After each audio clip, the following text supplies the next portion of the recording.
Assalamualaikum warahmatullahi wabarakatuh. Halo sahabat pembelajar, jumpa lagi dengan saya Adi Setiawan. Pada pertemuan yang lalu, kita telah membahas mengenai pengertian kronologis. Pada pembahasan kali ini, kita akan membahas mengenai konsep berpikir diakronik dan sinkronik.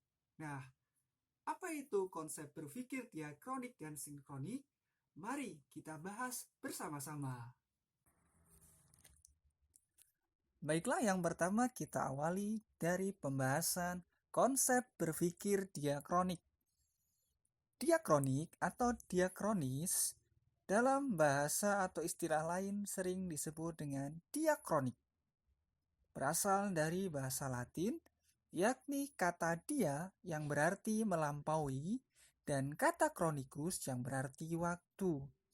Sehingga dapat disimpulkan bahwa diakronis memiliki arti memanjang di dalam waktu tetapi terbatas di dalam ruang. Berpikir diakronik adalah berpikir kronologis, artinya berurutan dalam menganalisis sesuatu peristiwa.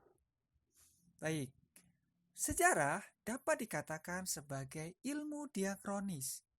Mengapa? Hal ini karena sejarah mementingkan proses.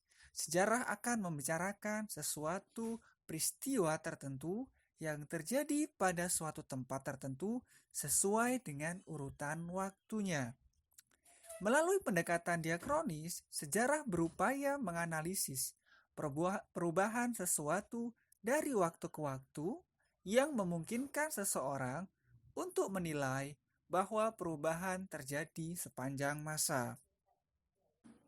Sebagai contoh dari konsep diakronik di dalam sejarah Indonesia, yakni apabila kita membahas mengenai proklamasi kemerdekaan, kita akan menelusuri perjuangan kemerdekaan bangsa Indonesia sejak masa penjajahan Belanda di abad ke-17 hingga proklamasi di tanggal 17 Agustus 1945.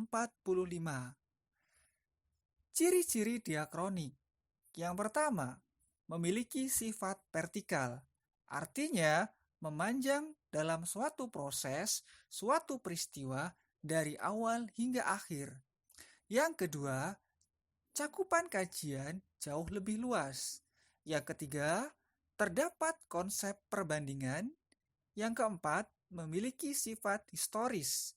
Dan yang terakhir, mengkaji masa yang satu dan yang lain. Yang kedua, berpikir sinkronik atau konsep berpikir sinkronis. Sinkronik berasal dari bahasa Yunani, yakni kata sin yang berarti dengan dan kronos berarti waktu. Sehingga kita dapat mengartikan sinkronik sebagai meluas di dalam ruang tetapi menyempit di dalam waktu. Jadi, berpikir secara sinkronik, kita menganalisa suatu peristiwa pada intinya saja, tidak menganalisa suatu peristiwa dari awal kejadiannya. Adapun ciri-ciri dari konsep sinkronik. Yang pertama, bersifat horizontal. Artinya, tidak menjelaskan suatu peristiwa dari awal dan hanya pada intinya saja. Yang kedua, memiliki cakupan kajian yang lebih sempit.